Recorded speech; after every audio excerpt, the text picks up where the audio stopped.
2 buwan ang nagtatrabaho si Joy bilang tagahugas ng pinggan at agad na nasanay sa takbo ng trabaho sa restoran. Ang trabahong ito ay may mahabang oras at mas mabigat na gawain sa mga araw na may mga pagdiriwang na ginaganap sa restoran. Gayunpaman, ang tanging bagay na hindi niya magawang masanay ay ang walang katapusang kritisismo ng kasintahan ng may-ari. Si Cassandra ay isang aroganteng babae na ang tanging iniintindi ay ang kanyang itsura at naniniwalang siya ang sentro ng mundo. Mula sa unang araw, hindi gusto ni Cassandra si Joy at ginawa nito ang lahat para gawing hindi komportable ang babaeng tagahugas ng pinggan.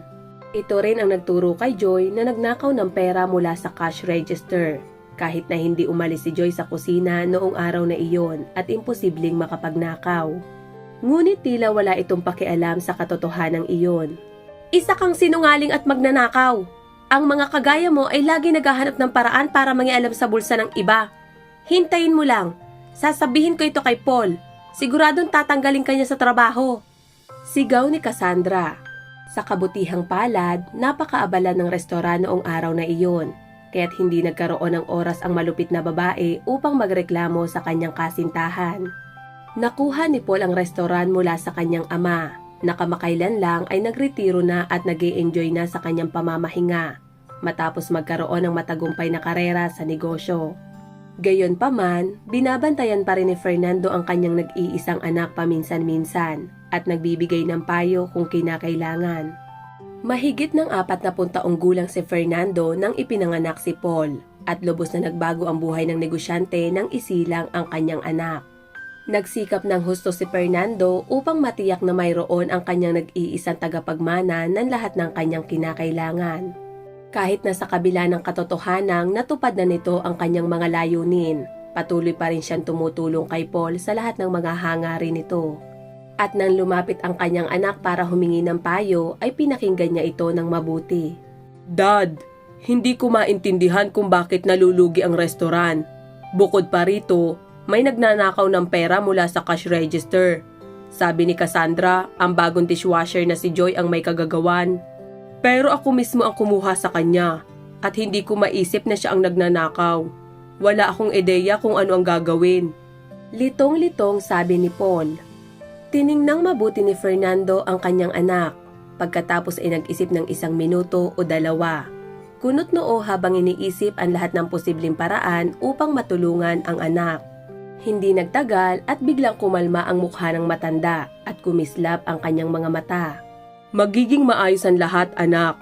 Pero una, kailangan mong mag-relax at magpalit ng paligid. Dapat kang dumalo sa tao ng forum ng mga restaurateur sa New York. Matagal mo na itong gustong gawin. Mungkahi ni Fernando at nagtaas naman ang kilay si Paul dahil sa gulat. Gusto ko talagang pumunta, Dad. Pero sino ang mamamahala sa restoran habang wala ako?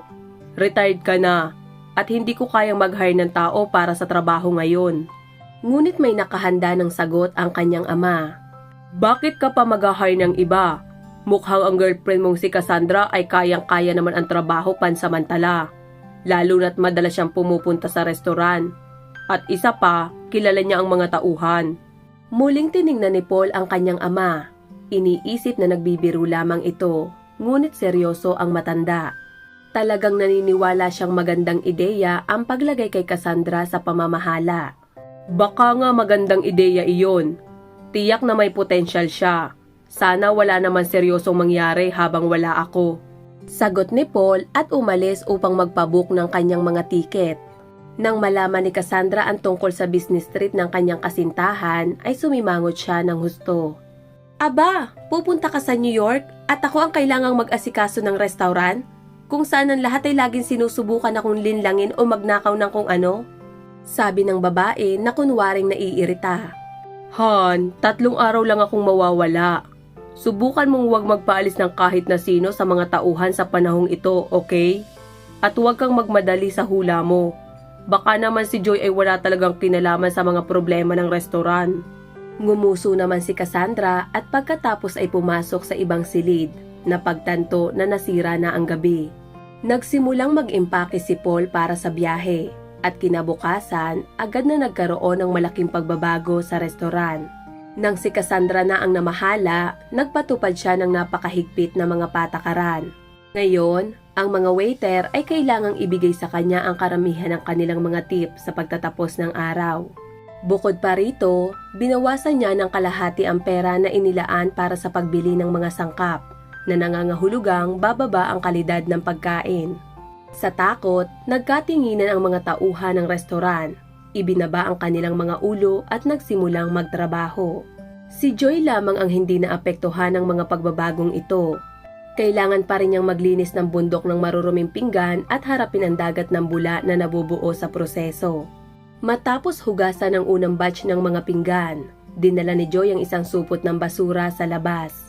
Ngunit habang papalapit siya sa basurahan, humarap siya sa isang matandang palaboy na nakatitig sa kanya na may gutom na mga mata. "Anong laman ng bag mo, iha? May makakain ba dyan? Wala pa akong kinakain mula kahapon." Maingat na tanong ng matanda. Tiningnan ni Joy ng may awa ang matandang palaboy at umiling. Agad namang napuno ng lungkot at pagkadismaya ang mga mata ng matanda, kaya't saglit na nag-isip si Joy. "Maghintay ka rito, kuya. Dadalhan kita ng pagkain galing sa kusina. May pera ako kaya babayaran ko ang tanghalian mo."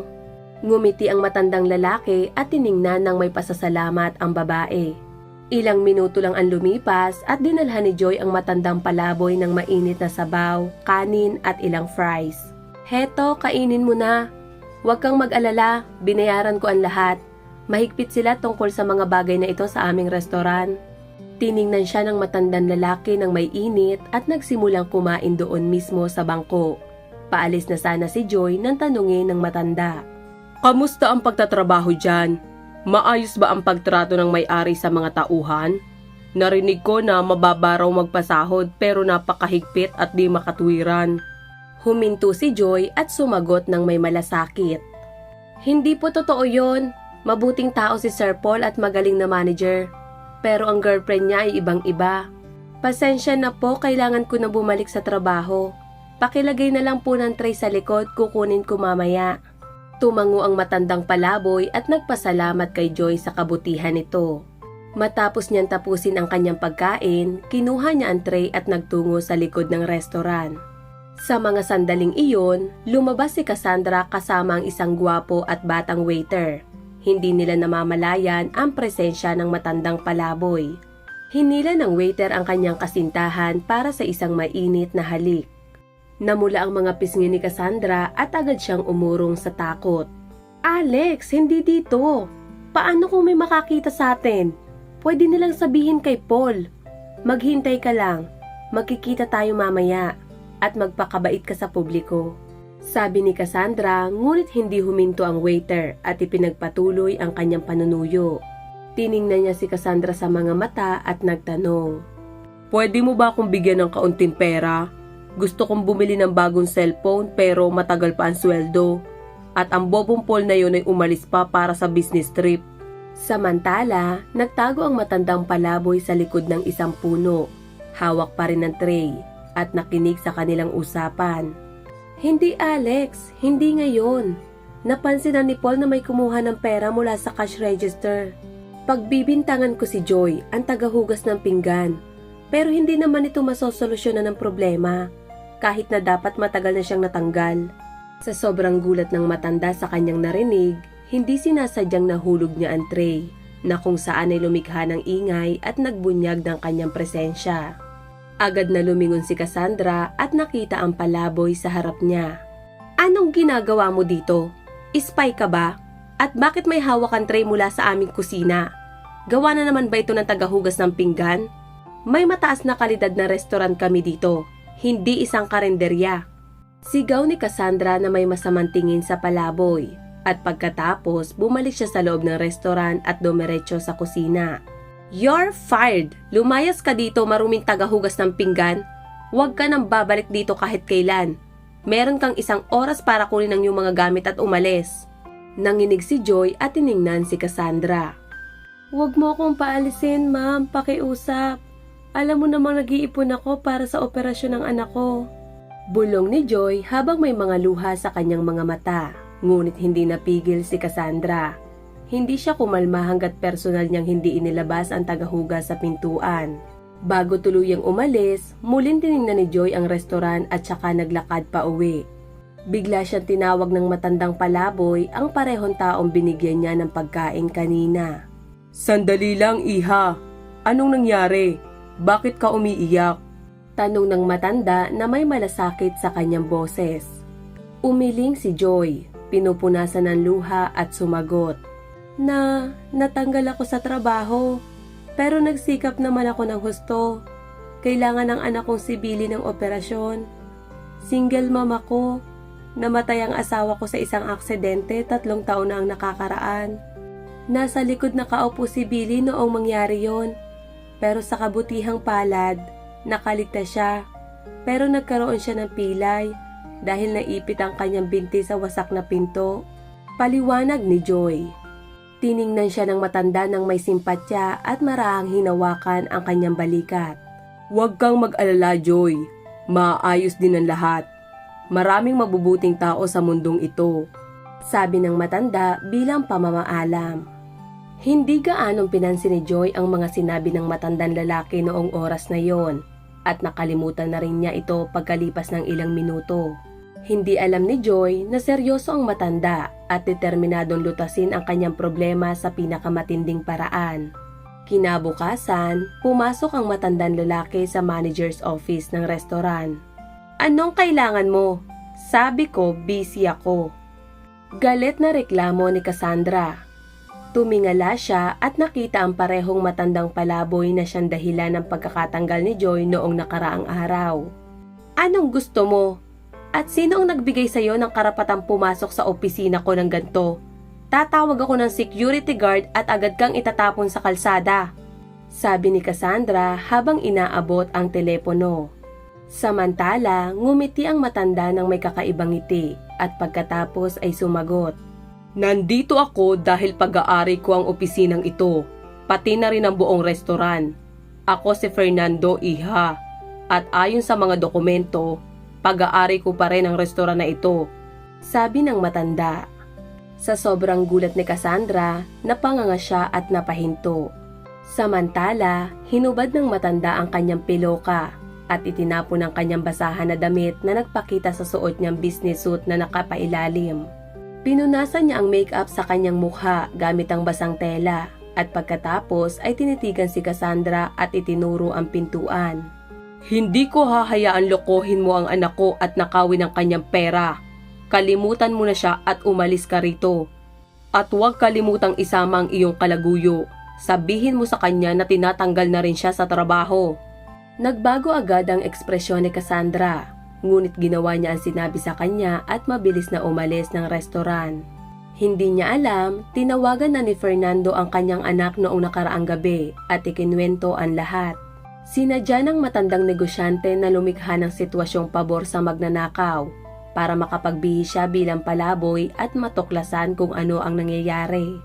Ngayon, balak ni Fernando na ibalik ang katarungan at ibalik si Joy sa kanyang trabaho.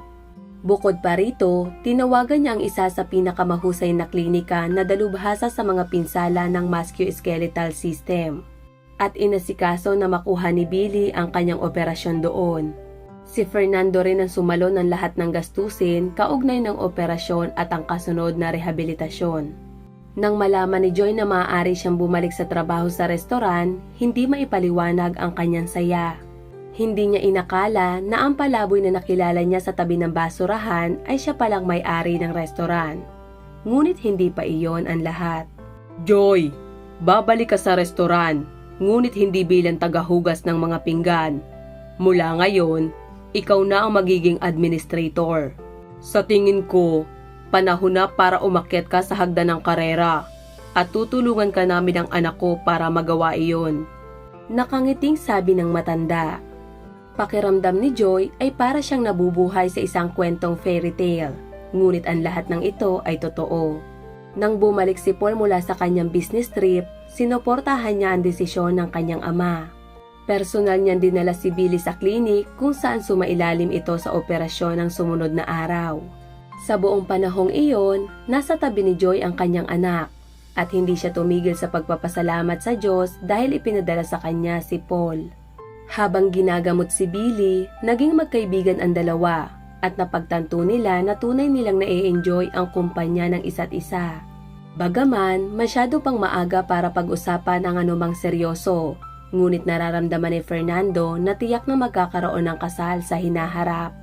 Sa mga araw na kasama niya si Joy at ang anak nito, napagtanto ni Paul na ganitong uri ng relasyon ang pinapangarap niya sa buong buhay niya. Samantala, si Cassandra ay palaging iniisip lamang ang pagpapayaman at hindi siya tunay na minahal. Pagkalipas ng 6 na buwan, ikinasal sina Joy at Paul at sumayaw pa si Billy sa kanilang kasal. Samantala, lubos na natutuwa si Fernando dahil natagpuan ng kanyang anak ang kaligayahan ng pamilya, na kung saan ay naghihintay lang pala sa kanya sa likod ng restaurant at hindi sa mga nightclub.